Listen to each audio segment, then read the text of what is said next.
Hello, everybody. I'm Roberta Pacino, and this is Kiss of Fame podcast, where we dive deep into the glamour and the grit on the road to success and fame.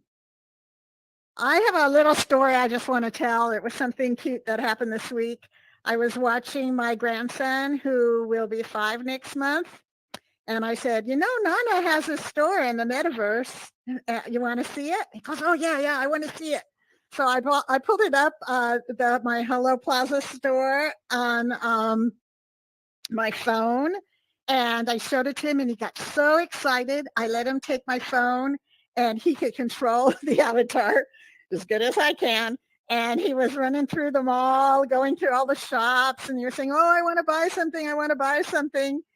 And yeah, I thought, I mean, the big takeaway for me for that was like, wow, this is this is the future of shopping. I mean, this is what people want to see, what kids and the people growing up want to see now. So it's the future, and the future is now. So yeah, if you have a store, check out the Hello Plaza Metaverse.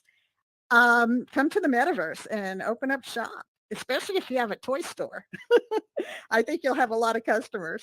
So anyway, I have an amazing guest here today. I'm very, very excited to introduce him.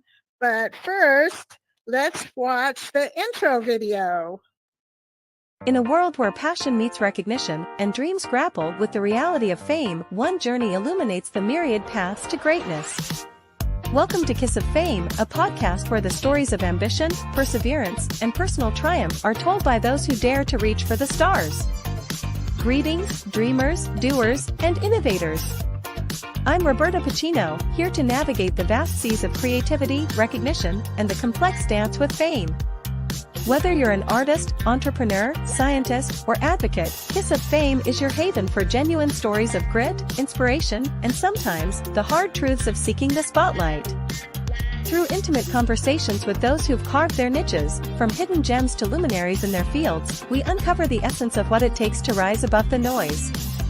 We delve into the magic that drives their passion, the relentless pursuit of success, and the courage required to stay true to one's vision in the face of fame. But this isn't just about the glitz and glamour, it's about the journey.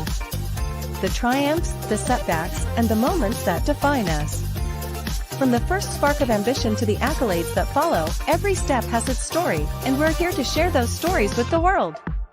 Kiss of Fame isn't merely a podcast, it's a dialogue. A dialogue about the art of achievement, the impact of recognition, and our endless quest for significance in our work and in our lives.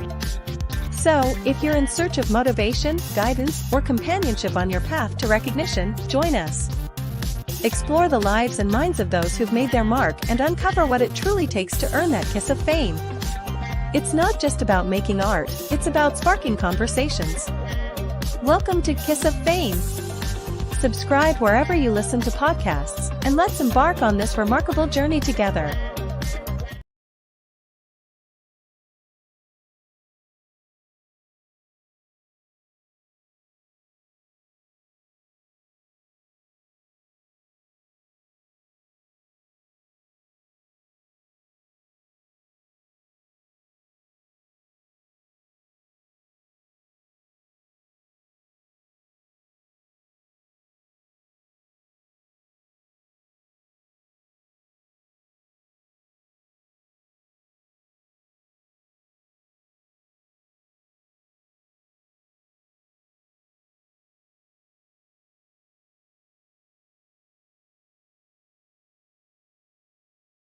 That's a lot. Okay, so can you share about your background and about your dad's career and how in audio engineering and music? Right. That's probably, yeah, sure. That's probably what influenced me, as far as my dad influenced me a lot because he had a recording studio. And I used to go there as a kid when we lived in Newark, New Jersey, where probably a lot of people were from at one point. And I always used to see the groups who were like, I didn't know, I was kind of young, but they eventually were either famous at that time or had hit records. But I didn't know. I'm a young kid. I mean, I didn't know Tommy James and the Shondells, all these groups. Oh, Uh, wow. yeah, Jay and the Americans, a lot of older groups, and then uh, uh, several others. I can't think of all the different. I think they did Green Tambourine. There was a group called the Lemon Pipers. Uh-huh. And Um, this was at your uh, dad's studio?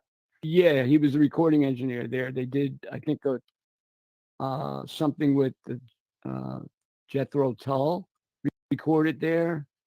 Very Four cool. Seasons, I think, did Beg in there, one of their tunes, and the rest were all recorded in New York, of course. But there was a lot of people. I was a kid. I didn't know. I'm getting all these autographs and booklets and albums to take home and stuff like that. And so I was kind of around that whole environment. And then also my dad was a musician, bass player, good bass Mm-hmm. player, and a singer. So he Mm-hmm. would always go out, take his, I never see him. I'd ask my mom, I said, where's dad? He's working. And that's, the life of a musician. So he was always in the studio or he was doing a gig with the music and Mm-hmm. singing. So Did you that's where save that kind of, any of, go I ahead, I'm was sorry. just going to say, did you save any of those albums and all those things that you got when you were a Well, I kid? got so many albums from Frankie Valli, uh, Castelluccio, his real name is. And because we were kids, I got so many of the promotional copy things and I stored them away in my mother's house and they cleaned the closet out. A big, what do you call those with the wood in it? Forget what kind of closet it was. And I stored them, a lot of the albums, not all of them, but a lot of them. And when they did a clean out, that closet, big closet in my mom's house in West Orange, they threw the albums out. Oh, So no. yeah, Oh, I lost. well. So I lost. Yeah, no, I kind of broke my heart because they were like special things I, all given to me by Frankie's well, wife for at the sure. time. Yeah, So, and did listening, I mean, how did that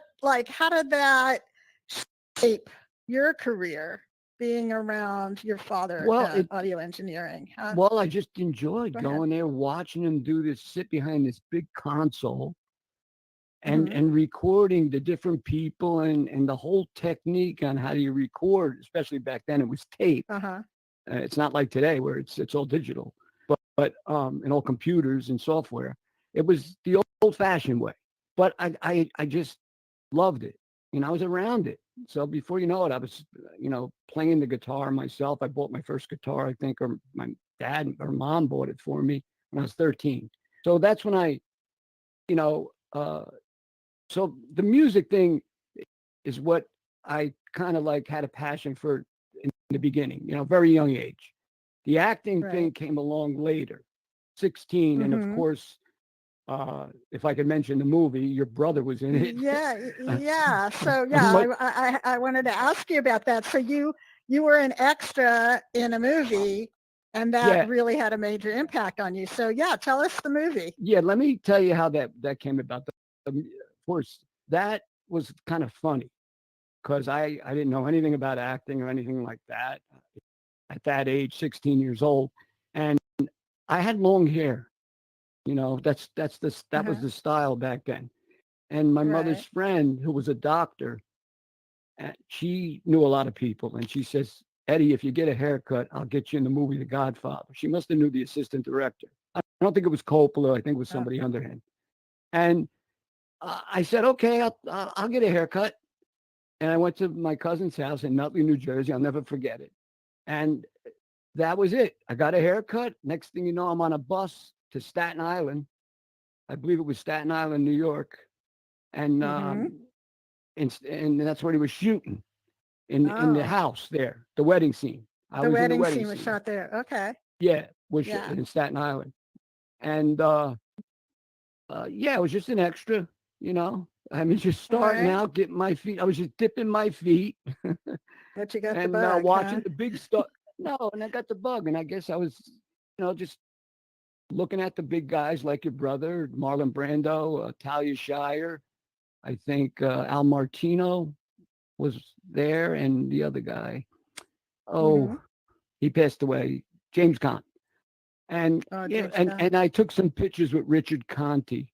He was phenomenal. And I don't want to tell you what happened to those pictures. Another thing, another big story that one day we'll save for another episode.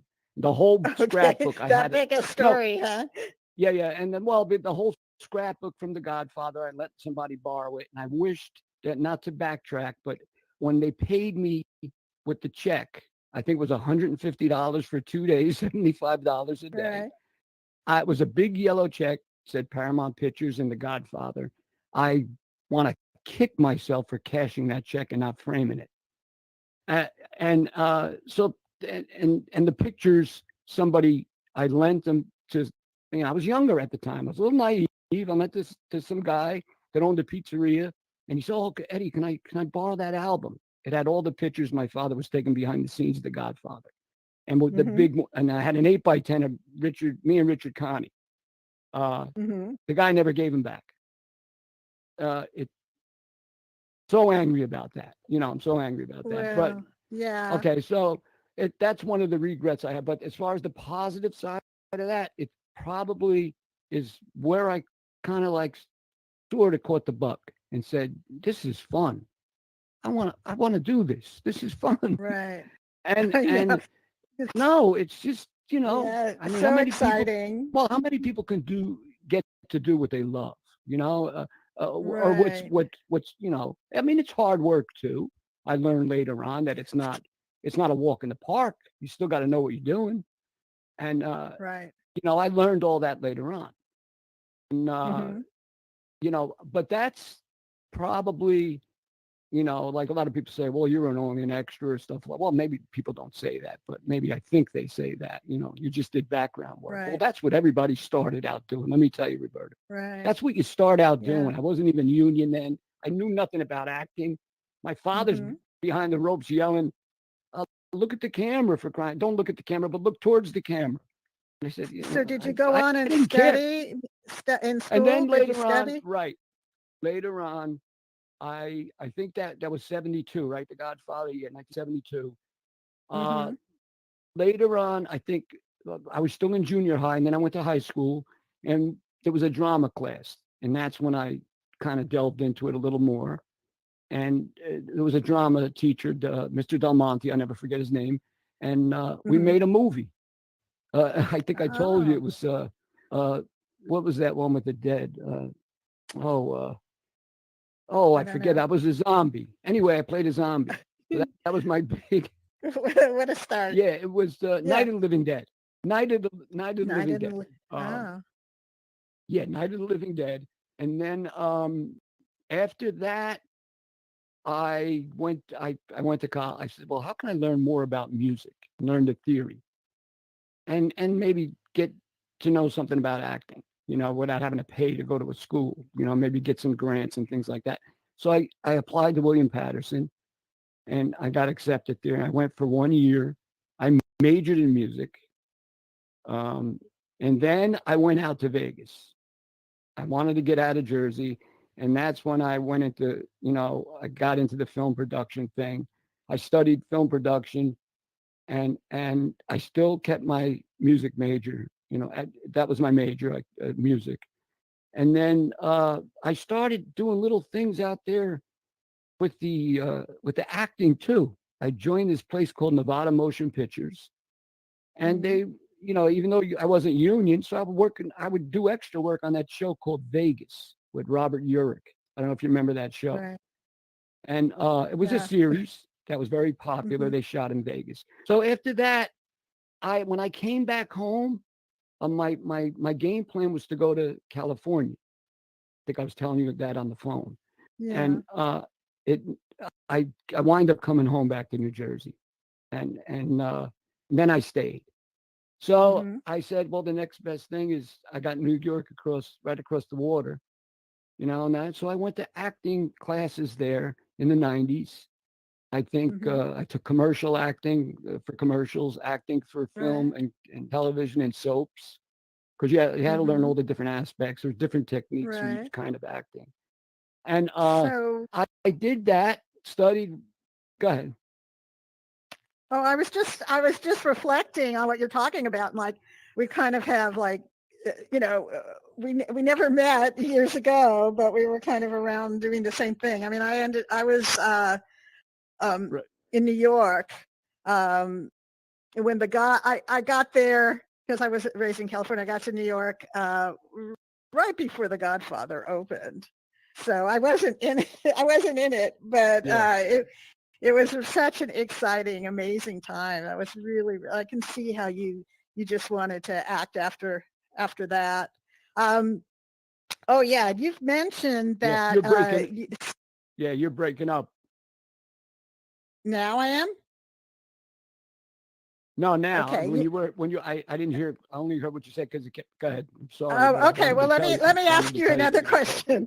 My question is, No, you're. you've talked about you seeing your dad's famous friend, and Oh, Pesci. then and you saw him.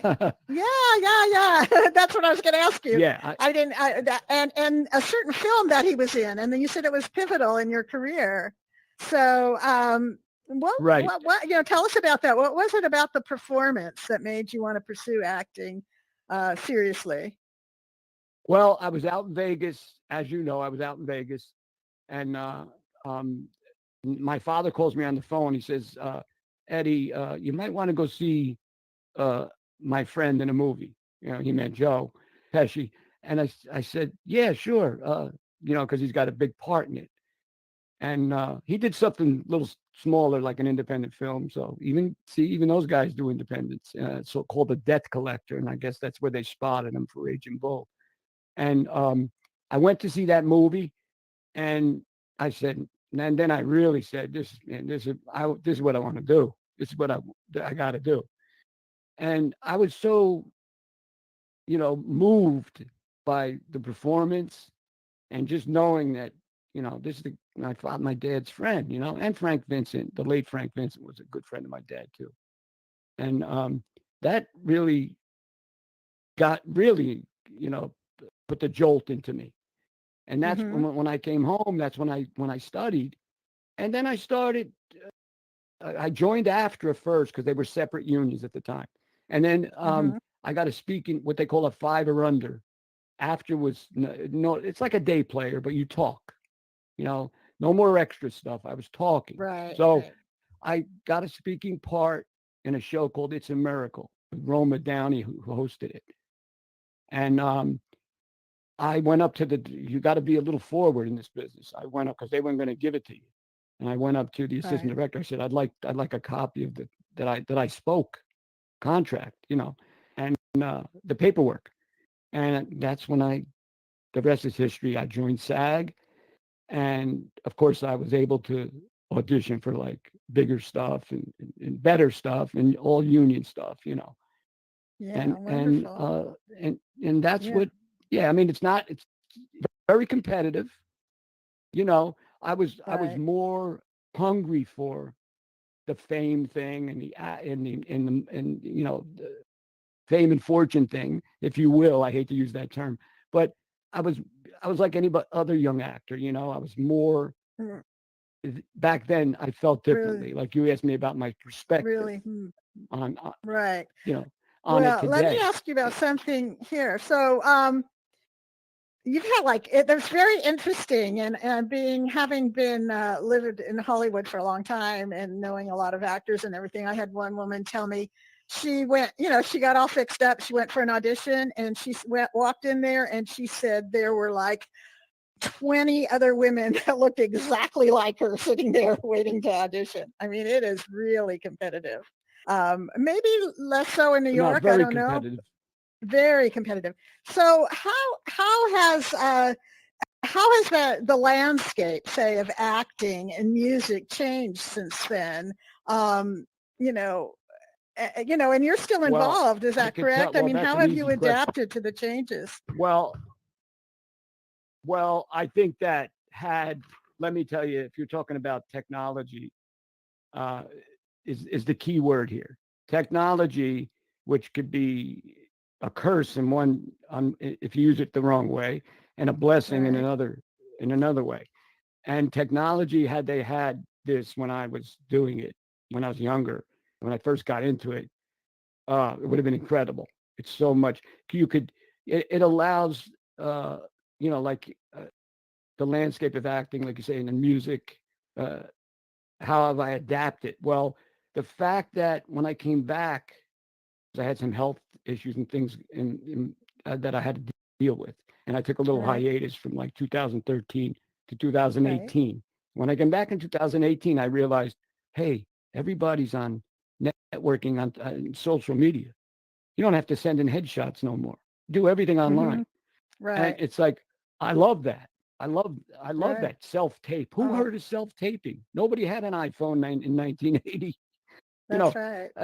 uh, I think it's fantastic. I think the technology, as far as I think it's still competitive. Don't get me wrong. You got 1,000 people trying for the same part. If you're looking to get, talk in a movie, and I think after paying your dues and being an extra, that's what you want to do. You don't study acting to stay silent and be a wallflower. So, Mm-hmm. not that I'm knocking Yeah. background actors. I'm just saying you eventually want to climb that ladder like anyone else. Right. So So there's that's a what I lot that did. I changed mean, with now technology, but yeah. Go ahead. I'm sorry. there that that I was that just, that helps, right? yeah, a lot changed with technology, but a lot stayed the same. I think you're kind of saying that.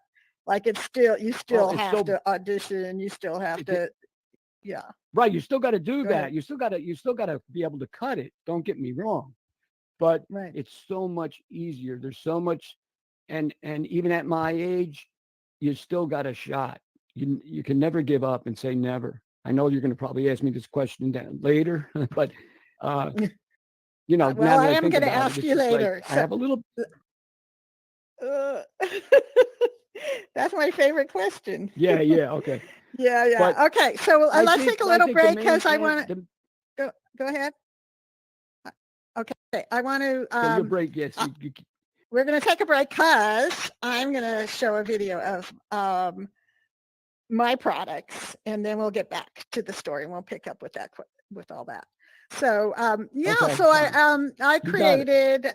I created a new product. It's a metal print, and it is absolutely gorgeous. I have a limited edition. There's only 50 of each, and I just used two of my paintings, and the print's infused in a specially coated aluminum, and I have them for sale until they're gone, and then they're numbered, and there won't be any more made. So, and they are like, I got a sample, and I'm like, oh, this is like just so beautiful. I mean, they just look really good. So that's this video is going to explain that. Um, so let's get started. Hi, I'm Roberta Pacino, and I'm excited to introduce my new limited edition metal prints, Garden Gathering and Sicilian Comfort. Each 16 by 20 inch print captures the magic of my work, with only 50 prints available for each design. They're signed, numbered, and printed on specially coated aluminum sheets for a durable, vibrant finish. Garden Gathering depicts a peaceful woodland scene with a rabbit, squirrel, and prairie dog beneath cherry blossoms. Sicilian Comfort evokes the warmth of a family spaghetti dinner, inspired by my father's restaurant. These metal prints float half an inch from the wall with a built-in frame, perfect for any space. Order now through my secure online store for the introductory price of $247. Enjoy free domestic shipping and a certificate of authenticity with each purchase. Immerse yourself in my magical worlds. It's not just art, it's a conversation. Visit my store at robertapacino.io and bring home a piece of my enchanting world.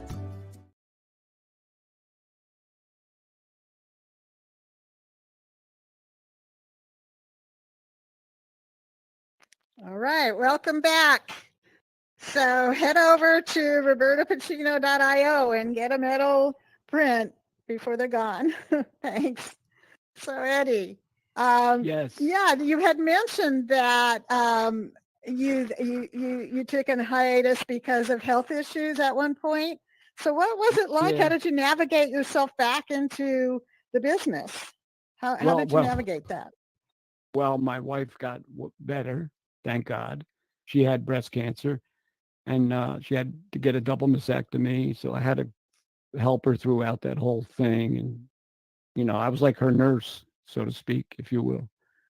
And then I had my own health thing. I was diagnosed with something called sarcoidosis. You can look it up. It's the inflammation kind of thing. And you Mm-hmm. could live a normal life with it, but some people don't, depending upon what organ it afflicts in your body and how bad severe it is. But they thought it was cancer. And then when I had the PET scan, they told me, no, you got sarcoidosis. So my cousin that's a doctor in South Jersey, she's like a top Castle Connolly, they called him, New Jersey doctor of infectious disease. She told me, Eddie, if you had to pick the lesser of three evils that they told you might have, one was lymphoma, which is cancer, a small cell lung cancer, and the other one sarcoidosis. She goes, you got the better of the three. And So because it's not, so that's good. that That's good news. I had to address. Well, because the two other things always require cancer treatment. Right. The sarcoidosis, maybe you go on steroids, because it usually affects the lungs. So Right. I have to have what they call pulmonary function test every year, every six Right. months. I haven't had one in So, 3 years. No, and I've been so okay. Knock wood, yeah, And that's wonderful. And your wife's okay. So once my you wife's guys were okay. like, okay, did you Right. start acting again? Right. Then when 2018 rolled around, my father's friend, Al Natoli, who ironically was his stand-in for Joe Pesci for like 25 years. Oh, wow. I think I said to you, he was his double. You could see him in Casino, all those movies. You see him. He plays the part with the puppy dog eyes. Yeah, I'm Yeah, good I spot doubles sometimes. yeah. I But you look for you them could see for some him. Well, reason. he's not a double. No, he's not a double. He Yeah, didn't look like Joe. yeah. He was the stand-in, Oh, which you don't have to look like the person. You just got to have their stature, a little bit right. to From the the back, you side. You might don't. look like Yeah, them. Yeah, right from the yeah. back. Right. Same height, all Uh-huh. that stuff. A double is different. Hmm. You got to kind of look like the person, or you might be a body double. You got to, where you don't have to look like the person. You just got to have a nice body or whatever. So it's like, Right. um, yeah. So he did a movie called a little independent film about musicians because he's a musician as well, and a good one at that, a sax player, and he's been doing that for years with his wife, and they actually still perform once in a while. And he did a movie called Does the Band Eat? And he put me in a part. So that's when I first came back. That's probably the first thing I did. Then in 2000, that was 2019. Then in 2020, I Okay. went out to Florida and did another thing that's on my IMDb called Silent Partners series pilot. And now they did the movie, so I understand. So I did that. And now I got a couple of other things in the works too as well. But you know Right. how that goes. Well, They're always right. What about, pending. sorry for interrupting you.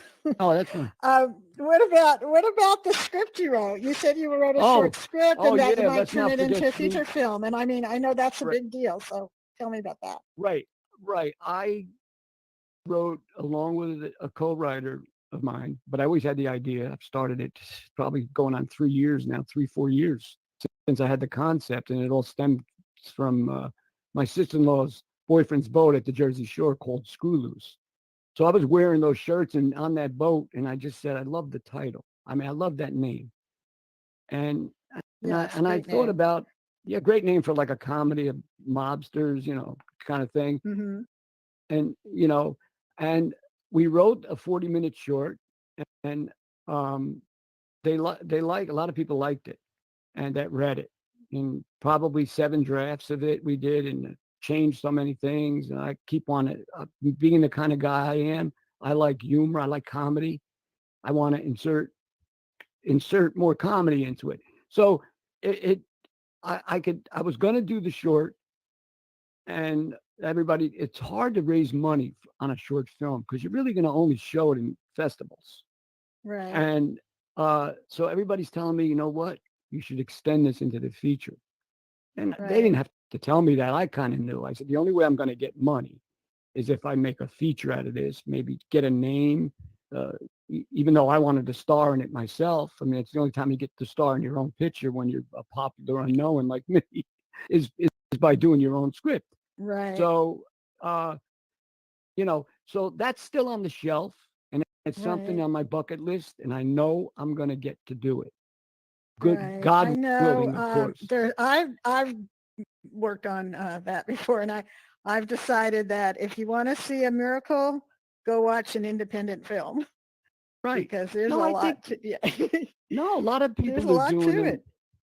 No, let me tell you something. A lot of people are going that route. Getting back to what we said about technology, Right. it allows a little guy, it allows the small guy, creative guy, whatever you want to refer to me as, or Right. us in the Uh-huh. independent industry, it allows Right. us to be able to make a movie, not with blowing up cars, so to speak. It's not a Marvel movie or a blockbuster thing where you need Hollywood.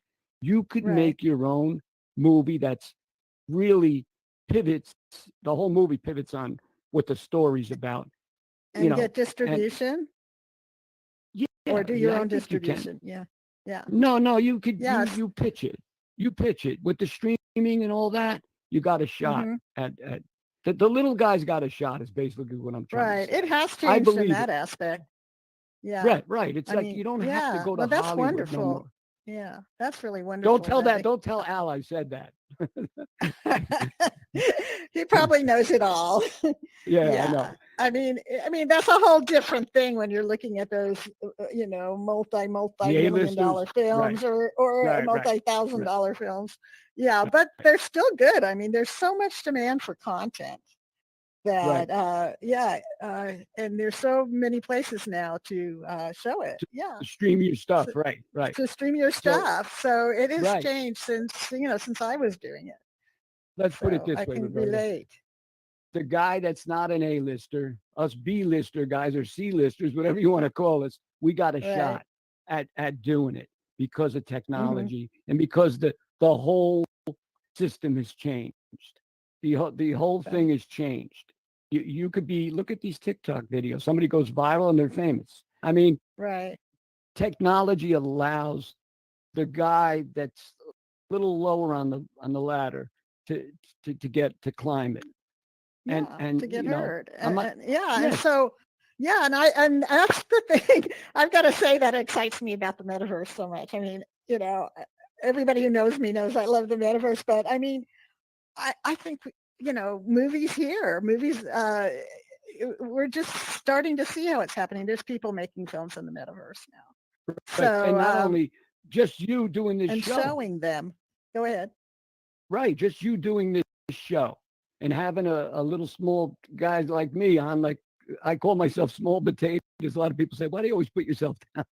You did a little bit more than others Than a lot of that have people. done nothing. Yeah.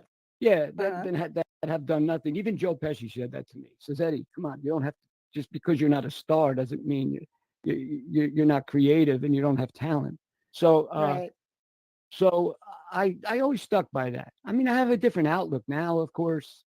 Uh, you know, uh, I'm a little more selective with stuff. Not that I'm being cocky or anything like that. It's just I'm older. Parts are not as like they used to be. So I'm not going to. I accept reality. I'm realistic, I should say, in the fact that I'm not looking to be no lead, no Leonardo DiCaprio. I mean, uh, uh, it is what it is. I enjoy doing it. The passion Right. is there. Just being Right. around the industry, making a movie, watching my son edit the last film I did. Uh, and it don't have to be my son. I'm just saying, just the whole process is is enjoyable. What are you going to do? It's I mean, thrilling. it beats sitting home like a vegetable. So it's like, I refuse to vegetate, and I'm going to keep doing this till the good Lord tells me your time is up. So Yeah. that's my Well, attitude about it. so okay. So then tell us about the projects you're slated for. Okay, the projects I'm slated for something called, and this girl called me and asked me, can I attach you to this project? I said, okay, what is it? And I don't believe, and I said, fine. I looked at it. It's called Mobsters in Music. Another friend of mine's doing something called Vito's Way. That's still in development.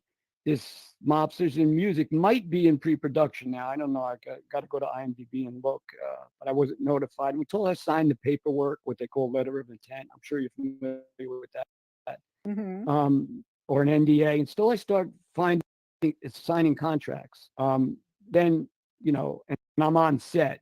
It's not that I'm saying that these things ain't going to happen, but just because somebody tells you and puts you up, as part of the cast on IMDb doesn't mean the movie's going to get made. Like anything else, That's right. They got to fund They have it. to get some, even if it's I got some things even going low on. budget. I got some things going on. That's terrific. And Okay, and the Eddie. screw loose thing. And the screw loose thing. Yeah. Didn't we talk about Screw Loose? Talk about Screw Loose. No. I was going to say, and of course the screw loose thing. I want to take that shelf and going to be. I want to hopefully that'll come to fruition. That one's a little further I'll along, get to do or that, you're more vested in that one anyway, since you wrote it, right? I mean, that's like your baby. Screw Loose. Right, because then I could do whatever I want, right? Right. Yeah, I could do whatever I want, say the lines I want. Will you direct? More control, right? Roberta, you know about control. Yeah, I could. Yeah, I have more creative control. Right. Yeah, I know about control. So I got some things in the fire.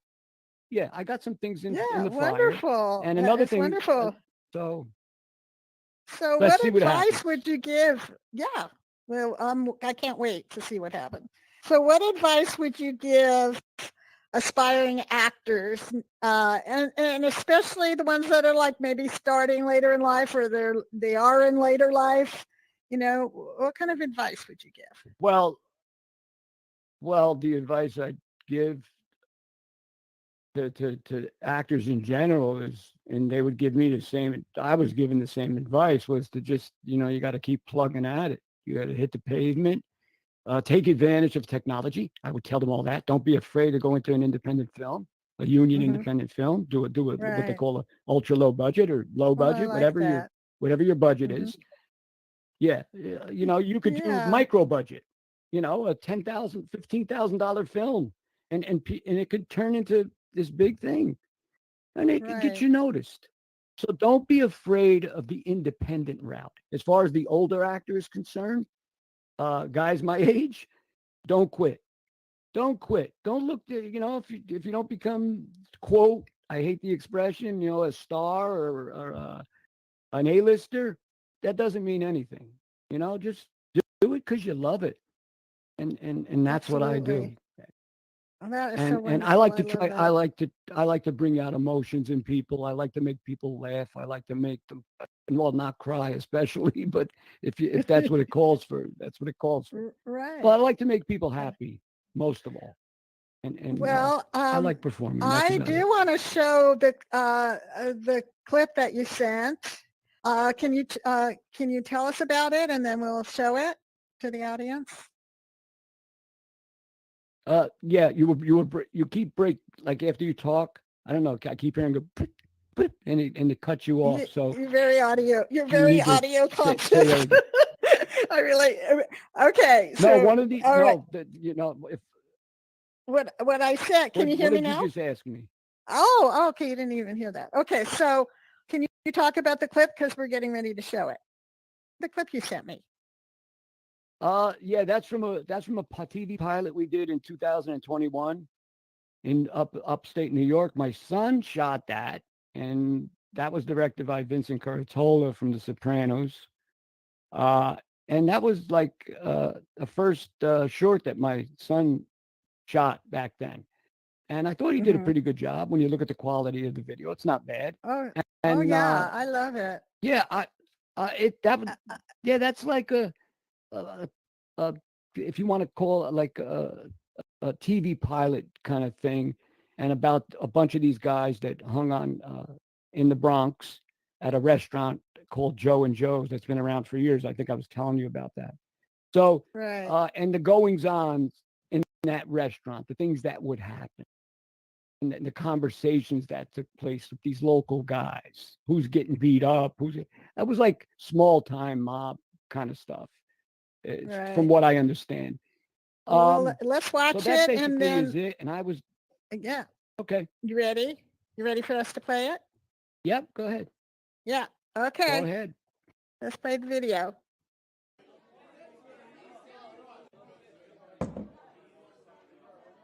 Silent Sal, acting boss of the biggest New York crime family, and his driver Pete stop in for their usual morning espresso to start the day. This was a daily routine to relax before their day starts.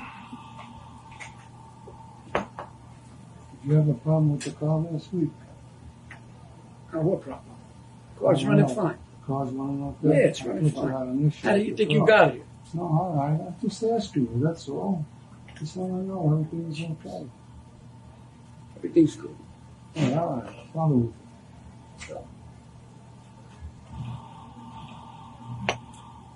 So how's your wife? He's fine. He's fine. Everything's good. Everything's good. So far, everything's good. And you? Good. Yeah. You know, same old shit. All right. So, you going to help him out? Yeah, I gotta do Yeah, do what you got to do and see, make sure everything goes okay. it. Everything's gonna go great. All right, good. Guys, how you doing? What's up, Good. Bobby? What do you got? Coffee there? You got enough? Yeah, we're good. We're Tommy? good, Bobby. We're You good. sure? Yeah. Good. Hey, can I talk to you for a minute? Yeah, sure. What's up? We had a little incident last night.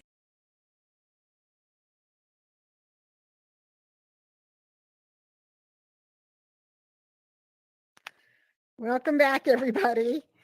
So I just love that, Eddie. You like that? I don't know. I just liked it. It's just really good. Thank You're great in it, and the directing's great. It's really good. Thank you. But That's a tell compliment that coming from little you. story that you told me about who the guy who comes in, the restaurant owner. You said you told me Oh, something about him. yeah, the guy Joe that says to me, "Can I talk to you about something?" I don't know if you play at the end of the clip. I'm not seeing it. I'm just seeing us standing there. But maybe I'm doing something wrong again, Roberta. I don't know. But No, I don't think so. I think it was there. yeah, I don't see it. But when he comes up to me, he's the actual owner of that I think it spans 3 generations. Joe and Joe started in the Bronx, then they moved to Pearl River, New York. That's where that was shot. But they started in the Bronx. That's been for 3 generations. That restaurant, that little bar restaurant, has been around. So he actually played. He owns the restaurant we shot it in. It's ironic. He's just playing himself, really. So, but we congregated in that place. The local, if you will, mob guys. Mhm. It was a short pilot, so I can't really describe. You know, I just talk think about. that's really cool. That was really his restaurant, and he had a part. So Yeah, if okay, if you watch the whole thing, it would be self-explanatory. It's right. basically a thing that happens in there, and 2 guys get into an argument after my bar scene, and then it ends with some original music and stuff.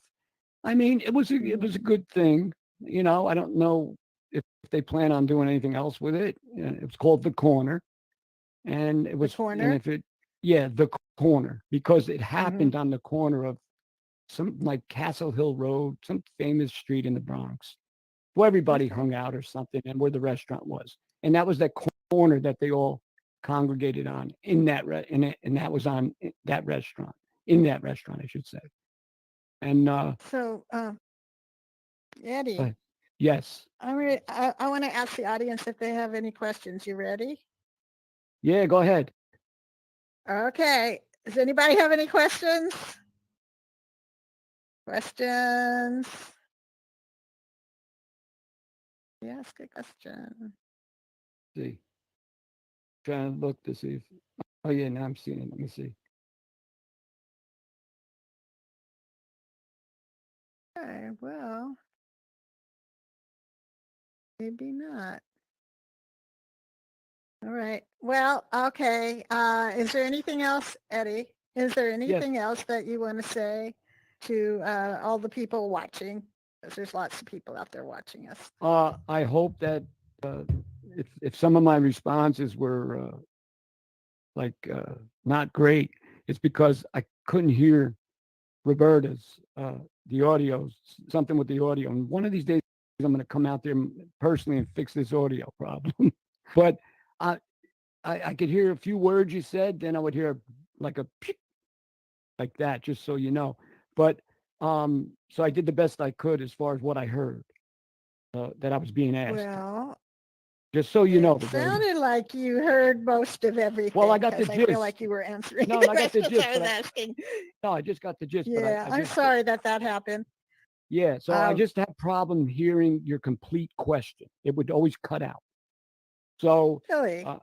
just so you know, I gotta well, let that's you know. good to know. Maybe that's why nobody's asking questions. I'm wondering, but well, I'm not really sure, but I don't think I don't know what's going on. So, well, that's okay. I think I heard most of what you said. It was when you got down to a few. All right. I want to thank everybody for coming. Thank you, everybody. And I want to especially thank my hosts, Tara and David, from the HELLO PLAZA, the HELLO LLC, a 3D digital agency. And they can be found at, Tara, or David, what's your address, your website address? We can be found at HelloLLC.io. HelloLLC.io. Okay. Anyway, thank you, everybody. Eddie. Okay, thanks for having me. Okay, bye. Thank you so much. Okay, you have a great day, and thank you for having me, Roberta. Stay for a minute.